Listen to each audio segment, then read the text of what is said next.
नारी का ज्ञान सीखा है और मुझे 10,000 जड़ी बूटियों की पहचान है जिनसे मैं दवाइयाँ बनाता हूँ। मेरे पास में दवाइयाँ बनाने की मैं किसी की बनी बनाई दवाई नहीं देता। और आज मैंने पूरे संसार से एक इमेजिन किया है, चाहे एलोपैथी का, चाहे आयुर्वेद है, चाहे यूनानी, चाहे होम्योपैथी, चाहे मशीनों से टेस्ट करके जो दवाई देते दवाई नहीं, जो मरीज से पूछ के दवाई दी जाती है लोगों की दवाई नहीं है।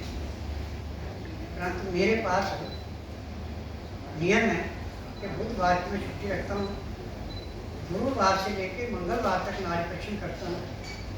जिस दिन आपने नारी परीक्षण के लिए आना उस दिन रात में 10 बजे तक खा पी के दातन पूरा करके बड़ी लच्ची मुँह में रख के पूछते रहना। सुबह 9 से 10 के अंदर अपना नामकरण कराना, 10 से 12 में नारी परीक्षण करता हूँ। नारी परीक्षण में पैर के तलवे से छिटके बाहर तक की MRI, CT scan, x-ray, sonography सब कुछ 5 सेकंड उसमें जो भी बीमारी नब्ज में पाई जाती है सब दवाइयाँ दी जाती है। दवाइयाँ खाने की हैं, दवाइयाँ पीने की हैं, मालिश करने के तेल हैं, आँख में, नाक में, कान में डालने की दवाइयाँ हैं। मैं तो पूरे संसार से एक निवेदन कर रहा हूँ, ना तो हमें आंखों में चश्मा चाहिए, ना कानों में मशीन चाहिए, ना दांतों में किसी किसी आर्टिफिशियल चीज़ चाहिए, हमें सब चीज़ ओरिजिनल चाहिए। और मैंने ये सिद्ध कर दिया कि मेरे लिए हर एक रोग ऐसे है जैसे दूध में से मक्खी निकालना। आज किसी भी किस्म का रोगी है जो मेरे पास आता है, चाहे कितने साल पुराना रोग है, नारी परीक्षण के बाद जो दवाइयाँ दी जाती है, दवाइयाँ खाता है, परहेज करता है, पहले दिन उसको 20% आराम मिल जाता है। और मेरी दवाइयाँ रजिस्टर्ड है, पेटेंट है। कैंसर की दवाई और किडनी की दवाई पेटेंट है। किडनी का मरीज जिस दिन मेरे पास आता है, जिसको हफ्ते में 2 बार डायलिसिस होता है, उसका उसी दिन डायलिसिस बंद होता है और महीने से ऊपर दवाई नहीं खानी पड़ती। जैसे रोग समाप्त होता है दवाई बंद हो जाती है। कैंसर का मरीज आज 90% तक कैंसर है तो पहले दिन उसको 5 से 10% आराम मिल जाता है और 1.5-2 महीने में उसका कैंसर बिल्कुल टोटली खत्म हो जाता है। आज मैंने पूरे संसार से एक इमेजिन किया, चाहे आयुर्वेद है, चाहे यूनानी, चाहे होम्योपैथी, चाहे नेचुरोपैथी, चाहे एलोपैथी। आपने सिर्फ थ्योरी पढ़ी है, आपके पास प्रैक्टिकल नहीं है, मेरे पास प्रैक्टिकल है। मैंने किसी संस्था से विद्या नहीं सीखी है, मैंने विद्या सीखी है जंगलों में रहने वाले सन्यासियों से और वैद्यों से जिनको नारी का ज्ञान था। आज जिस बीमारी को MRI, CT scan, x-ray, ultrasound, ECG, sonography नहीं पकड़ सकती, उसको मैं 5 सेकंड में बताता हूँ कि इस अंग में रोग है, इतना पुराना है और परहेज बताए जाते हैं। परहेज करके दवाई खाते हो, पहले दिन 20% आराम तो हर एक को कर देता हूँ। जिसका भार अच्छा उसको ज़्यादा मिल जाता है। आज मेरे लिए हर एक रोग ऐसे है जैसे दूध में से मक्खी निकाल। और मेरे पास सबसे ज़्यादा रोगी हैं मंदबुद्धि बच्चे, जिनको डॉक्टर कहते हैं मेंटल है। परंतु जिस दिन बच्चा मेरे पास आता है उसी दिन बच्चे को कम से कम 15 से 20% आराम मिल जाता है। महीने में बच्चे को 35 से 40% आराम मिलता है। 2-2.5 महीने में बच्चा पूर्ण रूप से स्वस्थ हो जाता है। बच्चा कोई भी मंदबुद्धि नहीं होता, इसका सारा कसूर होता है माँ का। जब बच्चा माँ के पेट में चले जाए, माँ ठंडी चीज़ों का सेवन करे तो बच्चे के दिमाग के चारों तरफ नज़ला जम जाता है, जिसका इलाज है पूरे संसार में बिल्कुल नहीं मेडिकल साइंस के पास, आयुर्वेद, यूनानी, होम्योपैथी। परंतु मैं नारी वैद्य हूँ। मुझे 10,000 जड़ी बूटियों की पहचान है जिनसे मैं दवाइयाँ बनाता हूँ। और इन दवाइयों की विशेषता है कि जैसे ही दवाई दी जाती है, दवाई देने के 10 मिनट में दवाई अपना असर दिखा देती है। अब बहुतों की मन भ्रम बातें हैं कि एलोपैथिक में ही इलाज है, जबकि मैं कहता हूँ एलोपैथी में किसी भी रोग का इलाज नहीं है, वहाँ पे सिर्फ आँख शुद्ध किया जाता है। एलोपैथी में सबसे ज़्यादा प्रयोग किया जाता है कोबरे सांप का जहर, मरे जानवरों का हड्डियों का चूरा और केमिकल शुद्ध करने के लिए। उसका टाइम है 2 घंटे, 4 घंटे, 6 घंटे, ज़्यादा से ज़्यादा 8 घंटे से फालतू सुन नहीं कर सकते किसी का। परंतु मेरे पास कैसा भी रोग, इतना भी भयंकर से भयंकर आपको कहीं दर्द हो रहा है, मुझे उस दर्द मिटाने में ज़्यादा से ज़्यादा 10 सेकंड लगते हैं। क्योंकि मैंने जड़ी बूटी से दवाइयाँ बनाई हैं, दवाइयाँ खाने की, दवाइयाँ पीने की, मालिश करने के तेल है, आँख में, नाक में, कान में डालने की दवाइयाँ। अब जैसे आपके कान में भयंकर दर्द हो रहा है तो जो मैंने कान में डालने के लिए दवाई बनाई है, कान में डालने के 10 सेकंड के बाद कान का दर्द नहीं है। जिनके कान से पस आ रही है, पस आना बंद हो जाए। जिनका डायलिस हो रहा है, जिस दिन मेरे पास आते उसी दिन डायलिस बंद हो जाता है। तो मैंने तो पूरे संसार से एक ही निवेदन किया है कि जिसका उपचार कहेंगे उसका उपचार मेरे पास है। आज मैं कम से कम 25 से 30 लाख उन रोगियों को जीवन दान दे चुका हूँ जिनको डॉक्टर ने कह दिया कि जाइए अब आपका टाइम पूरा हो चुका है, परिवार से सेवा करें। परंतु जिस दिन मेरे पास आता है उसी दिन से उसको परिवर्तन आता है। 1.5-2 महीने में बिल्कुल स्वस्थ हो गए और आज अपने परिवार का पेट पाल रहे हैं। आपने टीवी के माध्यम से ऐसे कई टीवी सुने होंगे जिन पे उन्होंने खुद अपने मुंह से कहा कि हाँ हमें आकर ये चीज़ मिली, आज हम पूर्ण रूप से स्वस्थ हैं। आज किसके हाथ पांव कांप रहे हैं, उसका इलाज मेडिकल में नहीं है, आज वेद यूनानी होम्योपैथी में नहीं है। परंतु जिस दिन रोगी मेरे पास आता है उसी दिन उसको 15% आराम मिलता है।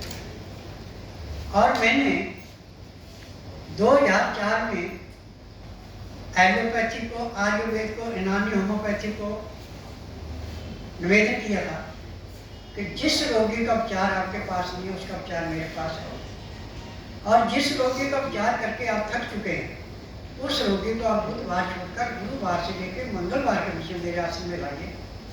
जिस दिन लाना उस दिन रात 10 बजे तक खिला पिला के दातुर पूरा करा के बड़ी लड़की को मैं पूछने के लिए दे दें।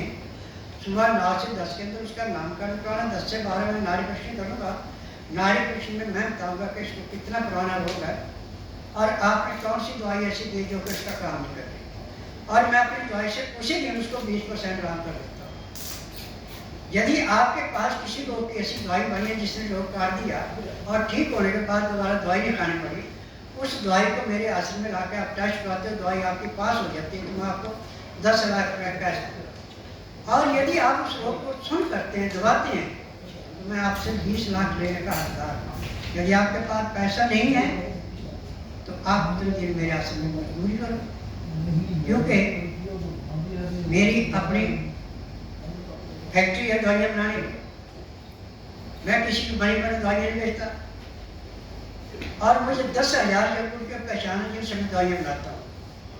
अब जैसे आपके दांत में दर्द है या कीड़ा लगा है, मुझे उसका दर्द मिटाने में ज़्यादा से ज़्यादा 1 सेकंड लगता है, परंतु वो होगा तभी जब नाड़ी परीक्षण किया जाएगा।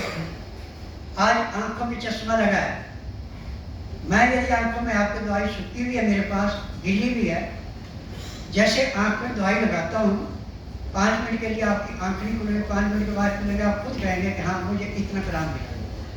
किसी की आंखों से पानी गिर रहा है, पानी बंद नहीं हो रहा है, तो मेरी दवाई डालने के बाद आंखों से पानी नहीं गिरता। आज इस उम्र में मेरी आंखों की रोशनी 6/6 है, मैं कभी आंखों में चश्मा नहीं डालता। और जहाँ मैं नाड़ी परीक्षण करता हूँ वहाँ पे बिजली का बल्ब नहीं जलता, नॉर्मल जो वातावरण हो उसी में मैं नाड़ी परीक्षण करता हूँ, उसमें लिखता हूँ। जबकि कई मेरे को कहते हैं लाइट जलाओ, भाई लाइट किसी लिए जलानी? जितनी आप लाइट का प्रयोग ज़्यादा करें उतनी आपके आंखों पे उसका साइड इफेक्ट ज़्यादा होगा। यदि आप नॉर्मल वातावरण में रहना सीख जाए आपको रोग ही कोई नहीं। आज हमारा रोग किससे आ रहा है? Burger, pizza, Pepsi, Limca, fridge, AC, इनसे रोग की बढ़ोतरी दिन दुगने रातें चौगुनी। जब हमें ऑक्सीजन प्योर मिलनी नहीं, हम हमेशा आर्टिफिशियल ऑक्सीजन पे रहेंगे या अमोनियम गैस पर रहेंगे, तो हमें रोग तो बढ़ेंगे। परंतु रोग को कंट्रोल करने के लिए यदि आप खाने के साथ लहसुन, प्याज, अदरक खा रहे हैं तो आपको कहीं भी जाके मुंह के ऊपर कपड़ा लेने की जरूरत नहीं है। जो आप सांस छोड़ेंगे, जहाँ तक सांस की महक जाएगी वहाँ तक कीटाणु नष्ट हो जाते हैं, और जो आपके ऑक्सीजन लेनी है उसमें तो कीटाणु आपको रोग कहाँ से आएगा? आज जितने भी रोग हैं ये हमारे गलत खान पान से, गलत पहनावे से, गलत रहन सहन से। आप नेचुरल वातावरण में आइए, आपको कोई रोग नहीं। आज कई मेरे से प्रश्न करते हैं कि लहसुन प्याज तामसिक है। मैं कहता हूँ तामसिक नहीं है, तामसिक हम बनाते हैं भून करके, आप कच्चा खाइए। उदाहरण के तौर पे आपने कब लेना है, आप गंदा पानी भरे किसी गिलास में, शीशे का गिलास होना चाहिए, और उसमें 2-3 बूंद लहसुन प्याज अदरक के रस की डाल दें, 5 मिनट के लिए उस पानी को ढक के रख दें। उसके बाद आपके आरओ से ज़्यादा साफ हो जाता है पानी, उसमें कोई साइड नहीं। और खाना खाते समय यदि आप 2 गिलास गर्म पानी 15 से 18 डिग्री लहसुन प्याज अदरक का रस मिला के पीते हैं, जिस अन्न को आपने खाना उसकी चोखनी निकालें, जिस दाल को खाना उसका छिलका निकालना, और जिस सब्जी को खाना उसका छिलका निकालना, क्योंकि sodium, potassium, magnesium, phosphorus, silicon सब कुछ छिलकों के अंदर है। जब छिलके निकाल के फेंक देते हैं तो अंदर जाके खाना ऐसे बैठता है जैसे पानी में पत्थर बैठता है। यदि हम इन चीज़ों पे ध्यान दें तो मैं दावे से कहता हूँ कि आने वाले कुछ सालों में आपको हॉस्पिटल मिलेंगे, नर्सिंग होम मिलेंगे, डॉक्टर मिलेंगे, नर्सें मिलेंगे, परंतु रोग नहीं मिलेंगे। परंतु जब आप जीभ का स्वाद लेंगे, ठंडा पानी पिएंगे, बेटैमा खाना खाएंगे तो आपको असली खाना खाने का टाइम 12 बजे से पहले, रात्रि का असली टाइम दिन अस्त होने से घंटा 1.5 घंटा पहले खा लें, या अस्त होने के 1 घंटे के अंदर खा लें तो आपको किसी किस्म की तकलीफ नहीं। परंतु रात को जब आप खाना खाते 10-11 बजे, 12 बजे, 2 बजे तो खाना कहाँ बचेगा? दिन में खा रहे हैं 2:30-3 बजे, जो आपकी पाचन शक्ति थी वो ठंडी पड़ती, खाना कहाँ बचेगा? रोग तो वहाँ से पैदा होता है। यदि आप दिन का खाना बेशक सूर्योदय होने के साथ में खा लें, आपको लाभ ही लाभ देगा, हानि देगा। पाचन शक्ति तेज होती है 12 बजे तक, और खाना खाने में, पानी पीने में कम से कम 1 घंटे समय लगाना चाहिए। उसका नियम है कि ताज़ा गर्म खाना होना चाहिए। 2 चाय गराए खाना खाया, 2 घूंट पानी पिया, 2 चाय गराए खाना खाया, 2 घूंट पानी पिया। पानी पीने में, खाना खाने में यदि आप 1 घंटा लगा देते हैं तो मैं दावे से कहता हूँ कि जब तक आपके शरीर के अंदर सांस है तब तक आपको किसी डॉक्टर के पास जाने की जरूरत नहीं। और जिनकी आंखों में थोड़ी बहुत तकलीफ है उनको चाहिए कि रात को सोते समय 2 लौंग मुंह में रखें, और सुबह उठ करके आंवले से लाल लें और आंखों में जैसे काजल लगाते हैं उसको लगाएं, और बाद में लौंग चबा के खा लें, तो आपकी आंखों का वहीं से रोग समाप्त हो जाएगा। आपको चश्मे की जरूरत नहीं पड़ेगी, आंखों में चुभन नहीं होगी, आपकी आंखों जो कि दिन दुबले रातें चौबी होगी। ऐसे बहुत से नुस्खे हैं छोटे छोटे जिनको आप अपना सकते हैं। और आज मैंने जो किताबें लिखी हैं उनमें मैंने सिद्ध कर दिया कि जहाँ हम जन्म लेते हैं वहाँ का जलवायु, वहाँ का रहन सहन, वहाँ के पेड़ पौधों से हम अपने हर एक रोग को समाप्त कर सकते हैं। और 108 वस्तुएं हमारी रसोई घर में 24 घंटे होती हैं। जैसे रोग शुरू होता है उसके अनुसार उसका नुस्खा बताया गया है कि इस बीमारी में ये चीज़ ऐसे दी हुई। यदि उस प्रकार से आप इसको लेते हैं तो मैं दावे से कह सकता हूँ कि आपको कभी भी किसी डॉक्टर हकीम के पास जाने की जरूरत नहीं पड़ेगी। अब थोड़ी देर के लिए आपने खाना खाया, पेट फूल गया, अब आपको पेशाब नहीं ठीक है, पेट नहीं साफ, आप उसी टाइम 4-5 कुल्ली लस्सी की ले 4 गिलास पानी में उबालें, परंतु पानी उबालना मिट्टी के बर्तन। 4 गिलास का 1 गिलास पानी रह जाए नीचे उतार, जब उसका टेम्परेचर 15 से 18 डिग्री रह जाए तो लहसुन को चबाते जाएं, तो आपको मलाई जैसा लगेगा मलाई खाने में। पानी को पीते जाएं, उसके पीने के 10-15 सेकंड के अंदर आपके पेट में गैस नहीं और आपको पेशाब खुल के आएगा, गैस अच्छी पास होगी, पेट साफ होगा। रोग कहाँ से आएगा? हमारे घर में कोई भी चीज़ ऐसी नहीं है जिससे हम लाभ नहीं उठा सकते। और चीनी, ये है श्वेत है, चीनी खाने वाला जितनी मर्जी दवाइयाँ खा ले वो कभी निरोगी हो सकता और हमेशा किसी न किसी रोग में रहेगा। आप बिना मसाले और गुड़ खा लें, आपको कोई रोग नहीं। खाना खाने के बाद यदि आप 10 ग्राम गुड़ खा लेते हैं, आपका खाना भी जल्दी पचता है, आपको रोग भी कोई नहीं। यदि आप उसको नहीं खा सकते हैं तो आपने लहसुन प्याज खाया, उस महक से आप डर रहे हैं, तो आप 5-4 दाने जीरे के भून के मुँह में डालें, आपकी महक नहीं आएगी। परंतु जब आप सांस छोड़ेंगे, जहाँ तक वो सांस की महक जाएगी वहाँ तक के कीटाणु नष्ट होंगे, आपको प्योर ऑक्सीजन आ गया, आपको रोग कहाँ से आएगा? आज घुटनों के दर्द से क्यों चला रहे हैं? यह आपके खड़े खड़े खाने पीने की सही। यदि आप बैठ के खाना खाना सीखें, बैठ के पानी पिए, और पानी गटक गट कभी नहीं पिए। पानी को ऐसे पियो जैसे आप चाय पिए। मैं कहता हूँ कि जिंदगी में आपको तो हो ही नहीं सकते, परंतु जो खड़े खड़े खाएंगे, खड़े खड़े पिएंगे, उनके घुटनों में दर्द होगा, कमर में दर्द होगा, गैस भी बढ़ेगी और बाल भी बड़ी जल्दी से। आज जिसको हार्ट ब्लॉकिंग है और डॉक्टर के लिए इमीडिएटली आप ऑपरेशन कराइए, उससे 1 हफ्ते का टाइम दे। 1 हफ्ते में 4 कटोरी लहसुन की, 1 गिलास गाय का दूध, 1 गिलास पानी में मिला के उसको इतना उबालें कि पानी सूख के दूध भी आधा रहे। लहसुन को खाइए, दूध को पिए, परंतु दूध का टेम्परेचर उस टाइम 15 से 18 डिग्री से ऊपर होना चाहिए। 1 गिलास सुबह, 1 गिलास शाम को। हफ्ते बाद जब आप डॉक्टर को आ जाए, मैं परेशान किस चीज़ का दूँ, आपकी नस्ल को पूरा कहे। लहसुन, प्याज, अदरक पैर के तलवे से सीखे बाल तक के हर एक रोग को ऐसे नष्ट करता है जैसे जलती अग्नि पतंगे को नष्ट करता है। आज मुझे जिन जड़ी बूटियों का ज्ञान है, वो जड़ी बूटी है अपना असर 10 सेकंड में दिखा देती है, परंतु इनके टाइम निकाल दें कि जड़ी बूटी कभी भी आपने निकालनी है तो कृष्ण पक्ष में निकालनी है। शुक्ल पक्ष में निकालेंगे तो उसमें कीड़ा लग जाएगा, वो दवाई आपको पूरा प्रभाव नहीं करेगी। कृष्ण पक्ष में जिस जड़ी बूटी को निकालेंगे, चाहे आप 20 साल रखें, उसमें कीड़ा नहीं। और आपने प्रैक्टिकल करना है तो एक ही पेड़ के 2 टहने आपने एक शुक्ल पक्ष में काटना, एक कृष्ण पक्ष में काटना, और दोनों दूर दूर रखने हैं। आप देखेंगे 1 महीने के बाद जो आपका शुक्ल पक्ष का टहना काटा होगा उसमें कीड़ा लगेगा, और जो कृष्ण पक्ष का टहना काटा उसमें कीड़ा लगा, आप चाहे जितने साल बचे। और खाने में हम छड़ा हुआ आटा मशीनों का लेते हैं, ये भी जाएगा। 15 दिन के बाद जब उस आटे को निकाले हुए थे तो उसमें कीड़े पैदा होते हैं, और यदि आप उस आटे को छानेंगे तो आपको कीड़े जरूर मिलेंगे।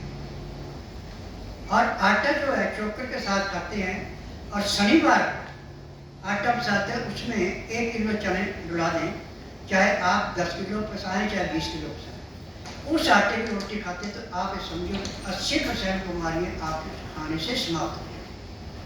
परंतु हमारा टाइम कोई नहीं। और आज जो सबसे ज़्यादा बीमारी पैदा कर रहे हैं हम, ये प्लास्टिक की बोतल है। इसका पानी धूप में रखने से भी, फ्रिज में रखने से भी हमें रोग ही पैदा करता है, रोग से मुक्ति नहीं मिलती। यदि आप कांच की श्वेत बोतल में धूप में पानी 2 घंटे रख के पीजिए, आपको कितनी भयंकर गैस बनी है, परंतु एक टाइम में 30 ग्राम से ज़्यादा पानी में आपकी गैस ठीक हो। तो मैंने जो विद्या सीखी है, मैंने संसार को नया रास्ता दिखाने के लिए, और उनके मुंह पे थप्पड़ मारने के लिए जो कहते हैं सिर्फ एलोपैथिक इलाज है, आयुर्वेद इलाज नहीं है। हम इन डॉक्टरों को दोष नहीं दे सकते जो हमारे आयुर्वेद यूनानी होम्योपैथिक है। ये उन संस्थाओं को दोष देते हैं जिन्होंने नारी का ज्ञान नहीं सिखाया, थ्योरी पढ़ाई। मैंने थ्योरी नहीं पढ़ी, मैंने किसी गुरुकुल से शिक्षण प्राप्त किया। मैं तो जंगलों में रहने वाले सन्यासी और जो कस्बों में रहते थे नारी बहन, उनसे विद्या सीखी है। विद्या, नारी का ज्ञान आज से 80 साल पहले था, और जब से हमारा हिंदुस्तान आजाद हुआ उसके बाद एलोपैथी का तो नाम ही नाम है, इसी को मान्यता है, आयुर्वेद को मान्यता नहीं है। कोरोना जब फैला था तो मैंने आयुष में जाकर दवाई दी और उनसे कहा कि यह है कोरोना की दवाई। उन्होंने कहा नहीं, हम नहीं दे सकते। मैंने कहा कि ऐसा कि आप आयुर्वेद को पूरे दान में डाल दो। उसके बाद मैं गया उनके पास, परंतु जब वो बीमार हुआ तो जो मेरे मिलने वाले डॉक्टर थे उनसे कहा जी फिर मुझे स्वास्थ्य विचार से दवाई डालते। आज उसके मेरे पास कितने सर्टिफिकेट हैं, सुप्रीम कोर्ट के सर्टिफिकेट, लोअर कोर्ट के सर्टिफिकेट, और टीवी के माध्यम से आप देखेंगे तो पूरे संसार से मेरे पास मिल ही जा रहा है। जिसका उपचार कहीं नहीं, उसका उपचार मेरे पास है। आज मैंने पूरे संसार से एक निवेदन किया है, यदि सुखी जीना है तो खाना खाते समय पानी पीना सीखो। जो डॉक्टर कहते हैं पानी नहीं पीना खाना खाते समय, पानी पियो घंटे 1.5 घंटे का, खाना कहाँ से पचेगा? जब आप मकान बिल्डिंग बनाते हैं तो उसमें मसाला जो लगाते हैं, जिसकी चिनाई करते हैं, वो क्या चिनाई करने के बाद पानी डालते हैं? जैसे उसमें मसाले में पानी डाल के उसको जितना अच्छा होगा उतनी वो मजबूत होती है। यही खाना खाते समय यदि हम खाना खाने में पानी पीने में 2 घंटे लगाते 2 गिलास पी लेते हैं, मैं दावे से कहता हूँ कि जब तक आपके शरीर के अंदर सांस आपको कोई रोक नहीं। आज मैंने सिद्ध कर दिया कि सिर के बाल क्यों झड़ गए, आंख का मोतियाबिंद क्यों बन रहा है, कानों में बहरापन क्यों आ रहा है। इस तरह हमारे नजले की देन है। जब खाना खाते समय पानी नहीं पीते और चिकनाहट अच्छी लेते तो उसका नजला बनता है। नजला जिस अंग पे जाके बैठेगा कोई अंग कंडम हो जाएगा। अब आपने देखा होगा जब इसका यूरिक एसिड 29 बढ़ जाता है तो डॉक्टर उसको गोलियां देकर उसको ठीक नहीं कर सकते, परंतु हमें कोई भी दवाई देने की जरूरत नहीं है। आप उसको पानी हल्का गर्म करके लहसुन के साथ पिलाना शुरू कर दें और पाँव की तरफ 3-3 लीटर रख दें, सराहना उसका बिल्कुल बंद कर दें, उस पर सोना शुरू कर दें। 3 दिन में उसका यूरिक एसिड 39 नॉर्मल आ जाएगा और शुरू कर देंगे। हमें कई रोगों में दवाइयों की जरूरत नहीं है, सिर्फ अपने परहेज की जरूरत है। आज बाल क्यों झड़ रहे ज़्यादा? हम रात को सोएंगे 1:30-2 बजे, उठेंगे 7-8 बजे, तो रोग तो फैलेगा। यदि हम रात को 9 बजे सो जाएं, सुबह 4 बजे उठ के आधा घंटा कपालभाति करें और नाखूनों की अंगुलियों के नाखून से नाखून कटें, औरतें से अंगुलियों के नाखून, मर्द अंगूठे का, तो आपका बाल नहीं झड़ेगा। जो बाल आपका सफेद हो चुका है दोबारा काला हो जाएगा। मैंने सारे प्रैक्टिकल अपने शरीर पे किए हैं, मैंने दूसरे शरीर पे नहीं किए। एलोपैथिक में चूहों पे, खरगोश पे, कबूतरों पे एक्सपेरिमेंट किया जाता है कि किस रोग को कैसे निवारना, किसकी दवाई किस पे कितना करती है। आपके अपने शरीर में मोटरी है, आपने कोई भी चीज़ खानी पीनी है, सूखी चीज़ है, बाएं हाथ में लेके दिल पे रखो, खड़े हो जाओ, दाएं हाथ में सीधा कर दो और दूसरे आदमी को मेरा हाथ दबाओ, ताकत रखिए आप, उसको जोर लगाना पड़ता है, हाथ नीचे आता है, आप चीज़ को कहीं को नुकसान है। परंतु जो चीज़ आपको माप नहीं आएगी वो हाथ एकदम गिरेगा, उसको खाएंगे आपको रोग होगा। यदि आप इन चीज़ों का ज्ञान प्राप्त कर लें और प्रैक्टिकल करें, आप 8 दिन में कहेंगे हाँ मेरे शरीर में पड़ सकता। आज चाय का शौकीन हम बहुत ज़्यादा है और सबसे खतरनाक ही चाय। चाय की जगह पे यदि आप गर्म पानी में 2-4 बूंद नींबू के डाल के पीते हैं, उससे आपको पैर के तलवों से सिर के बाल तक पूरे शरीर में आराम मिलेगा। परंतु चाय पीने से आपके लीवर पे, आपके पैंक्रियास पे, आपके पित्ते पे, आपके गुर्दे पे, आपकी किडनी पे बुरा असर पड़ता है। आज थैलीसीमिया के रोगी को हर 15 दिन बाद खून चढ़ाना पड़ता है, परंतु स्वास्थ्य विचार में जिस दिन थैलीसीमिया का रोगी आता है उसी दिन खून चढ़ना बंद होता है। फैटी लीवर है, कोई दवाई नहीं पूरे संसार में, परंतु स्वास्थ्य विचार में जिस दिन फैटी लीवर का मरीज आता है उसी दिन मरीज को 10% आराम मिल जाता है और महीने नॉर्मल हो जाता है लीवर। जब फैटी लीवर आई नहीं तो दवाई की चीज़ है। स्वास्थ्य विचार में जो ईमानदार से दवाई खाता है उसको 1 महीना, जो थोड़ी हेरा फेरी करता है उसको 2 महीने, जो ज़्यादा करता है उसको 3 महीने। रोग समाप्त होता है, दवाई नहीं बंद होती। और आज मेरे पास सबसे ज़्यादा मरीज है कैंसर के, किडनी के, गठिए के, सांस के, टीबी के, ये मरीज सबसे ज़्यादा है। ऐसे सब बीमारियाँ हैं। और आज मेडिकल साइंस में कोई भी डॉक्टर सिद्ध करके बता दे कि इस रोग की दवाई हमारे पास है, हमने ये रोग काट दिया, और उस दवाई को प्रूव करा दे, मैं उसको 10 लाख रुपये कैश दूंगा। और यदि उसने झूठ वाला रोग को दबाया है तो 20 लाख लूंगा। 20 लाख नहीं तो उतने दिन मजदूरी करो मेरे आसन, जितने दिन तक पैसा पूरा नहीं। तो आज तक किसी के अंदर इतनी हिम्मत नहीं हुई। और मेरे पे 38 छापे पड़े हैं, दवाइयाँ ले गए, टेस्ट के किसी दवाई में कोई नुक्स नहीं है। उसके बाद मेरी दवाइयाँ सुप्रीम कोर्ट के ऑर्डर पे रजिस्टर्ड हो गई। आज मेरी दवाइयाँ रजिस्टर्ड है, कैंसर की और किडनी की पैटर्न है। आज मैंने पूरे संसार से एक ही मेल किया कि जिसका इलाज करें उसका इलाज मेरे पास है, परंतु मुँह से नहीं बोलना, कांच पत्थर नहीं लाना, खाली पेट आना। यदि आप पानी पी लेते हैं, नल में पानी आता है तो उसमें दवाई नहीं, टाइम देते दूसरे दिन। आज हिंदुस्तान छोड़ के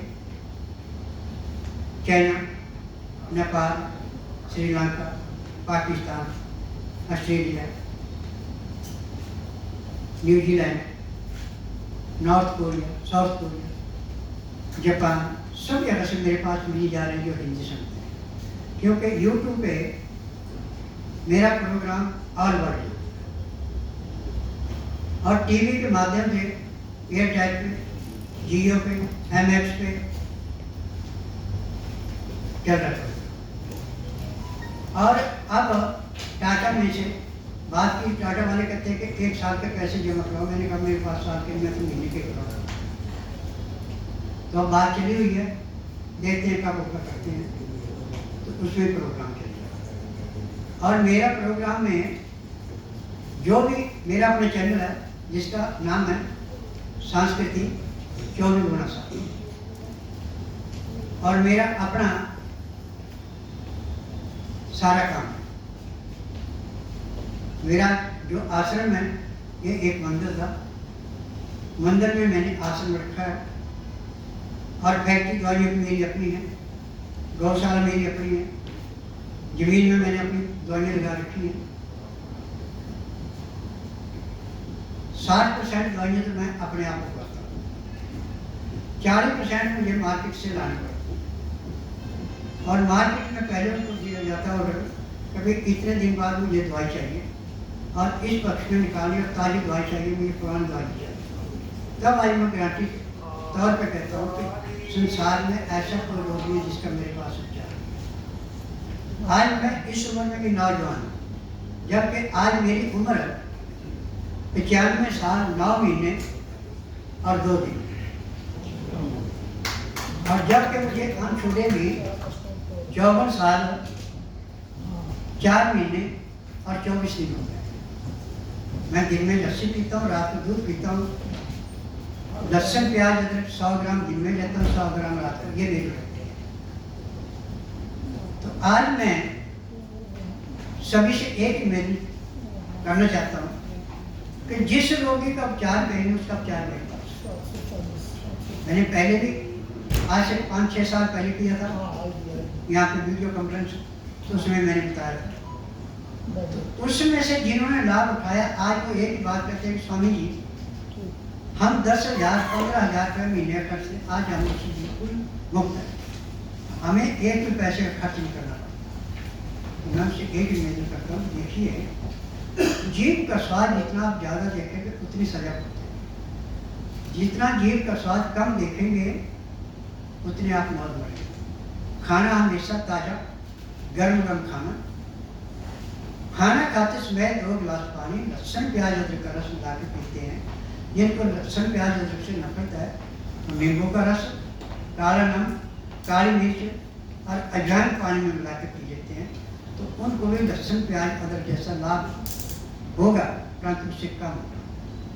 रोग के कीटाणुओं को नष्ट करने के लिए लहसुन प्याज अदरक से बढ़कर कोई दवाई नहीं है। थोड़ी देर के लिए आपको बुखार चल रहा है बहुत पुराना, आपने सारे इलाज कर लिए, आपका बुखार नहीं चल रहा, तो आप 1 गिलास पानी उबालें, उबाल के नीचे उतार लें। नीचे उतार के जब 15 से 18 डिग्री गर्म रह जाए तो बड़ा आदमी तो 5 किलो लहसुन की पीस के उसमें मिलाई पीने में आधा घंटा लगा, पीते पीते बुखार उतर गया। हर 3 घंटे बाद ऐसे पीते रहे, 3 दिन तक पिए। आपका चाहे 6 महीने से बुखार आ रहा है, बिल्कुल टोटली बंद। और छोटा बच्चा है, उसको नज़ला जुकाम हो गया, खांसी हो, तो हमें लहसुन का रस देने की जरूरत नहीं है। एक तो ये लहसुन की छील करके तवे के ऊपर जला के उसकी राख देता और उसको शुद्ध शहद में मिला के छिड़का, बच्चा ठीक हो। क्योंकि असली शहद की पहचान है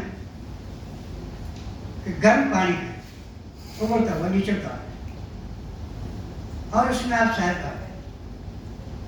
पानी ठंडा होने के बाद उस पानी को निकाल दें, उस पानी में टेस्ट करें, आपको कोई स्वाद नहीं आएगा शहद, न शहद उसमें मिलेगा।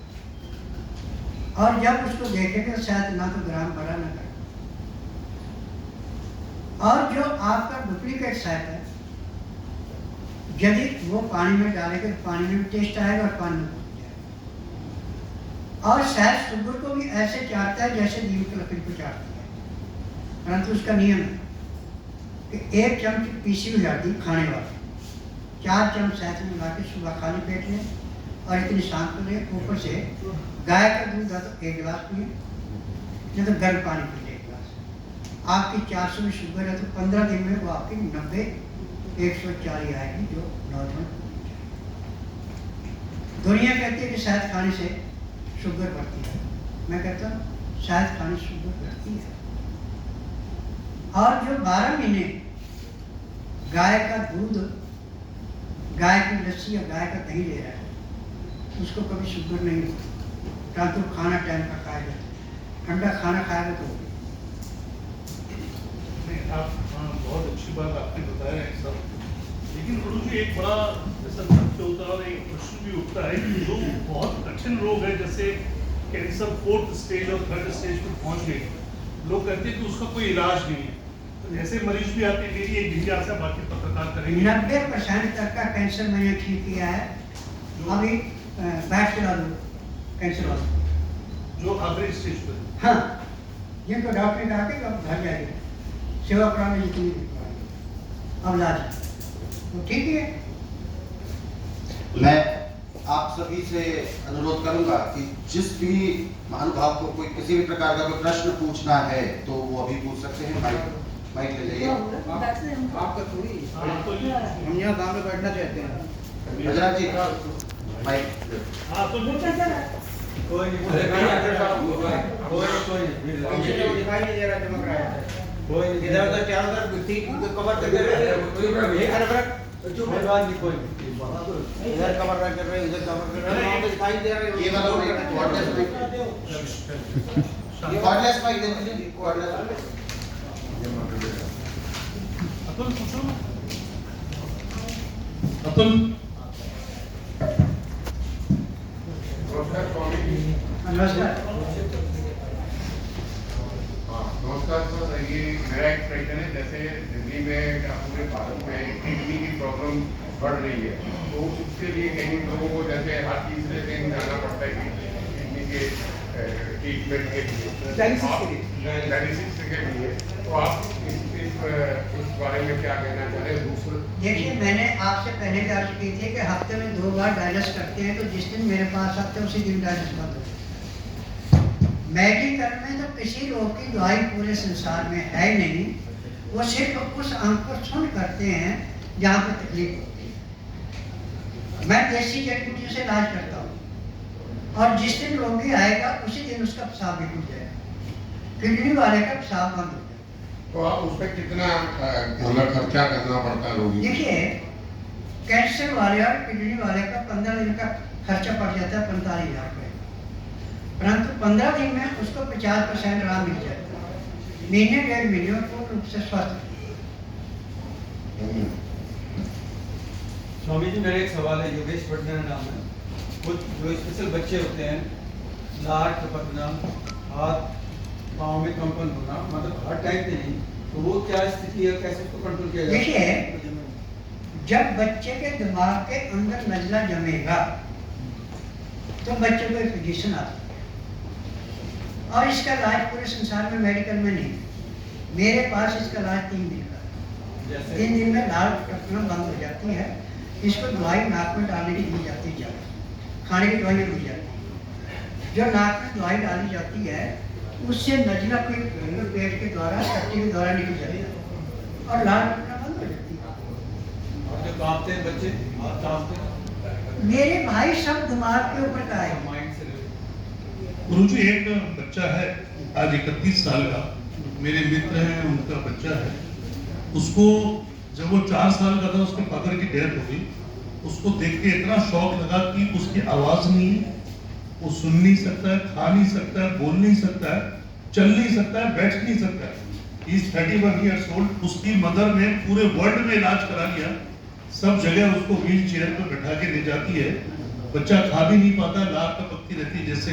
क्या उसका इलाज संभव? अगर पंडित जी आपने उसका इलाज कर दिया, मैं आपको या सबके सामने विश्वास दिलाता हूं कि जो अगर इलाज सही हुआ और उसको फायदा हुआ तो मैं गारंटी लेता हूं सारा मीडिया जितनी सच्चाई हम बता पाएंगे, क्योंकि वो बहुत ही असाध्य रोग है, उसका वो ठीक नहीं होगा। जी अभी मैं आपको दिखा देता हूँ। नहीं आप सब बोलेंगे। देखिए, जिसको डॉक्टर ने कह दिया कि आप संसार के किसी कोने में ले जाए, बच्चा नहीं चलेगा न बोलेगा। हो रहा है। आज वो बच्चा 8 में पढ़ रहा है। एक नहीं है, मेरे पास सैकड़ों ऐसे बच्चे। अब मेरे पास जो बच्चे आते हैं मंदबुद्धि, ना तो मुंह से बोलते हैं, ना अपने आप खाते हैं, वो सब माँ बाप के ऊपर निर्भर। परंतु जिस दिन मेरे पास आता है उसी इन बच्चे को 20% आराम मिलता है, क्योंकि मैंने शोध की है, मेरा प्रैक्टिकल है, मेरी थ्योरी नहीं है। आज मैं प्रैक्टिकल से ये विश्वास दे रहा हूँ कि पूरे संसार के अंदर नारी का ज्ञान जिसको है उसको बोलने की सुविधा नहीं है, उसके पास तो जाता है। परंतु भगवान ने मुझे इतनी शक्ति दी है कि मेरे पास आज बोलने की पूरी अनुमति है। और आज मेरे पास supreme court, high court, lower court सब जगह से मरीज आ रहे हैं। टीवी के माध्यम से जिन्होंने देखा है वो अपना आके जब दवाई लेते हैं तो एक ही बात कहते हैं कि स्वामी जी, हम तो सोचते थे कि सिर्फ एलोपैथी में इलाज आयुर्वेद में नहीं है, और आयुर्वेद में धीमा है। धीमा नहीं है, तेज है। परंतु है कि आयुर्वेद में जिसको नारी का ज्ञान हो, पैर के तलवे से सिर के बाद तक जितना रोग है सब दवाई इकट्ठी है, किसी एक रोग की दवाई नहीं। ये स्वामी आप अपने सेंटर्स दिल्ली में और जगह भी तो आप मतलब खुलने चाहिए सेंटर्स, नजफगढ़ तो बहुत जैसे देखिए, एक स्थान पे दवाइयाँ बनाई जा सकती, जगह जगह नहीं बनाई जा सकती। और एक स्थान पे जब होगा तो आदमी आराम से आ जाएगा। जब हम मजमा लगाना शुरू करेंगे तो आदमी नहीं आएगा, उतना आएगा तो उसको लाभ नहीं होगा। अभी कहाँ पे सेंटर? मेरा नागलोई नजगढ़ दोनों के सेंटर में तरनपुर कोटला में है, अपना स्थान है। और नरोला में मेरा स्टूडियो है, फैक्ट्री है, गौशाला है, और कुछ जमीन में जड़ी बूटी तैयार करते हैं। स्वामी जी एक पेशेंट ऐसा है जिसको जो है सीधा डॉक्टर थोड़ी शामिल तो उस पेशेंट के जो है आँख में जो ब्लड क्लॉटिंग होती है, यानी ब्लड की जो गांठ वगैरह बन जाती है, उससे क्या है कि नज़र उसकी खत्म हो गई है, उसको दिखाई नहीं देता है। क्या उस क्लॉटिंग का कोई इलाज है आपके पास? आप सुनिए, ऐसे भी आपके पास इंटरव्यू आप निकाल के देखिए। उन्ना से एक औरत आई थी मेरे पास, इसको सब ने जवाब दे दिया, इसके आँख में लाइट नहीं आई। 2 महीने पूर्ण लाइट आई। और सिर में गांठें कैसे बनती हैं? ये सब नजले की देन है। जहाँ पे नजला रुक गया वहाँ गांठ पैदा होगी, और लापरवाही की तो वहीं से कैंसर पैदा होगा। और जितना डॉक्टर कहते हैं कैंसर कैंसर के हॉस्पिटलों का मैंने बुच्चर खाना नाम रखा है। ये बुच्चर खाने हैं, इनमें किसी में कैंसर का इलाज नहीं है। किसी को यहाँ से काट रखा है, किसी को यहाँ से काट रखा है। आज ब्रेन ट्यूमर के भी मैंने मरीज वो ठीक किए जिनको डॉक्टर ने कहा आप लाए ला, आज वो बिल्कुल ठीक है। और जो बोल नहीं सकते थे मुझे बुला रहा हूँ। मेरा काम है आंधे को दिखाना, बहरे को सुनाना, गूंगे से बुलाना, बांझ से संतान उत्पत्ति कराना, न मर्द को मर्द बनाना, अनहोनी को होनी करके दिखाना। जिस कार्य कोई नहीं करे उस कार्य को मैं करता हूँ। अच्छी बात है गुरु जी आपका, लेकिन एक बार सबको विजिट करवाए अपने संस्थान को, फिर पता चले कि वाकई में क्या कहना। आप ऐसे एक बार मीडिया को बुलाइए आप अपने संस्थान में। जी, हम लोग मैं highlight वही बात करें कर रहा उसको। हूँ। आप बुधवार छोड़ करके गुरुवार से लेकर मंगलवार के बीच में सुबह 10 से 12 बजे तक मेरे पास आइए और आप अपनी आंखों से देखिए सारा। ये कहते हैं सुबह दोबारा सामूहिक रूप से आप इनवाइट करें ताकि सारा वो चीज़ मैं तो कह रहा हूँ कि हर रोज आइए आप। पर्सनली सब आ सकते हैं, लेकिन एक सामूहिक रूप से आपकी तरफ से ऑर्गेनाइज हो तो उस चीज़ों को हाईलाइट भी किया जाएगा कि सच में वो सामने भी आ पाए। एक बार वहीं रखिए आप। आपके कहने हैं उसमें तो ये नहीं कहने कोई डाउट इनका मतलब ये है कि सब 15-20 लोग आप आपके सेंटर पे विजिट कोई करें। बात नहीं, ऐसा कर लेते हैं। तो वो ज़्यादा उपयुक्त रहेगा जो प्रमाणित। आपको डेट फिक्स करनी हो आप करो, अलीम साहब, मैं उसमें कह दूंगा कि हाँ ये अलीम साहब को हम जिम्मेदारी देते हैं, चलो ठीक है। हफ्ते 10 दिन में है। अगर बड़ा ग्रुप हो जाए तो 15-15, 10-10 करके ले जाए। हाँ ऐसा कर लो। नहीं एक बस कर लेंगे सर, एक बस बस कर लें तो नहीं भाटिया साहब आप नहीं भाटिया साहब अपना डेट फिक्स कर लेंगे और बता देंगे हम लोगों को, तो उसके हिसाब से हम लोग यहाँ से कितना किलोमीटर? इकट्ठा कर लेंगे। करीब करीब यहाँ से 30 किलोमीटर मेट्रो मेट्रो जाती है। मेट्रो कौन सी लास्ट है? चाहे नागौर में आ जाए चाहे तो नगर में आ वहाँ से जाए। कितना दूर है? मेट्रो से 5 किलोमीटर से 5 किलोमीटर। जी आप बताएं क्या प्रश्न है आपका? गुरुजी, आपके जो स्वास्थ्य विचार हैं, इस स्वास्थ्य विचार को आपकी उम्र काफी हो गई है, तो क्या एकेडमिकली इसको कहीं संकलित करके रखे हैं या फिर आगे इस विद्या को कैसे बढ़ाएंगे? देखिए मेरे 2 लड़के हैं, उन लड़कों के द्वारा मैं अपनी विद्या को आगे बढ़ा रहा हूँ।